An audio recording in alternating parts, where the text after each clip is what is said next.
Yes, we lose to Italy again. It's heartbroken for all Nepalese fans.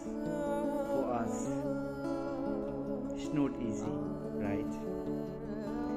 हामी नेपाल, हाम्रो Nepal cricket team loose हुँदा हामी त्यो हेर्नै सक्दैनौँ कि हामी त सोचिरहेको थियौँ कि ओहो यो त इटाली रहेछ, यो त हाम्रो केटाहरूको त दायाँ हातको खेल हो, जबकि इङ्ल्यान्ड जस्तो विश्व शक्ति टिमलाई हामीले त झन्डै हराइदिएको थियौँ। यो त के हो र, यसलाई त यत्तिकै कमिला मस्ले जस्तो मस्किदिने भनेर भनेको छ है। तर the result wouldn't the same we want, right? हामीले मिस गर्यौँ, नतिजा हाम्रो पक्षमा आएन, तर हाम्रो खेलाडीहरूले, हाम्रो केटाहरूले सङ्घर्ष गरे। जित हाम्रो लागि धेरै इम्पोर्टेन्ट थियो। हामीले अलरेडी इङ्ल्यान्डसँग हार बेहोरेको थियो, तर यो इटालीसँग हामीले अपेक्षा चाहिँ गरेको थिएन है कि हाम्रो टिमले डिफिट हुन्छ भनेर। हामीले फर्स्टमा हाम्रो जुन ब्याटिङ लाइन थियो त्यो नै बिग्रियो।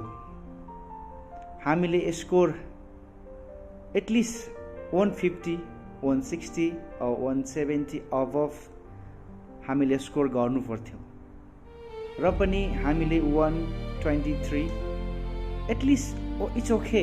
हामीले चाहिँ जुन हाम्रो केटाहरू छन्, जुन हाम्रो नेपालको फिल्डिङ, जुन हाम्रो नेपालको बलिङ छ, हामी अझै पनि बिलिभ गरेको थियौँ कि हाम्रो केटाहरू त त्यति इजी चाहिँ हार मान्दैन है भनेर। हामी त्यति इजी हार मान्दैनौँ, हामी फाइट गर्छौँ। जुन किसिमले हाम्रो नेपालको टप बलर छ सन्दीप लामिछाने, हाम्रो टप फिल्डर दिपेन्द्र सिंह अहिले, र हाम्रो टिमको जुन कम्बो छ त्यो सारा संसारलाई थाहा छ। र पनि हामी फिडब्याक गर्छौँ र हामी यति इजिली चाहिँ हार मान्दैनौँ भनेर सोचेको थियौँ, तर सबै उल्टो हुनु। हाम्रो ब्याटिङमा साझेदारी लामोसम्म टिक्न सकेन है।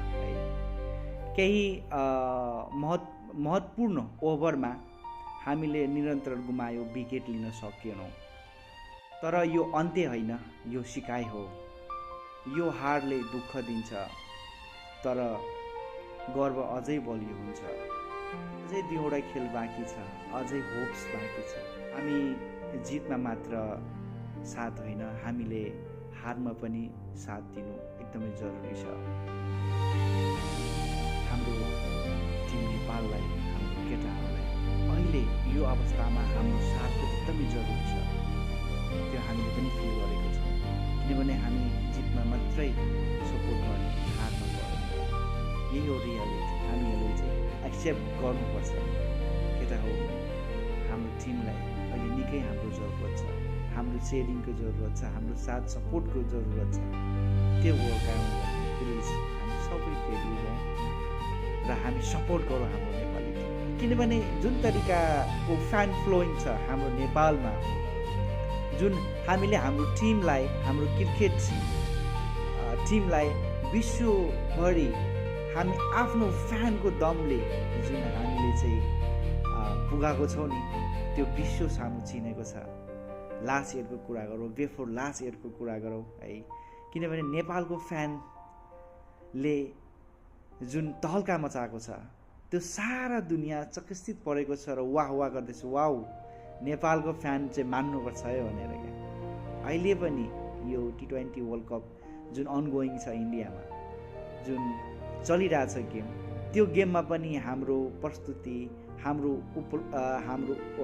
तपाईँको एटेन्डेन्स देखेर सारा दुनियाँ चिकित्सित छ। त्यही भएर यो हाम्रो टिमको लागि यो एकदमै जरुरी छ। सबैजना यसरी नै हाम्रो टिमको लागि सपोर्ट गर्नुपर्छ है।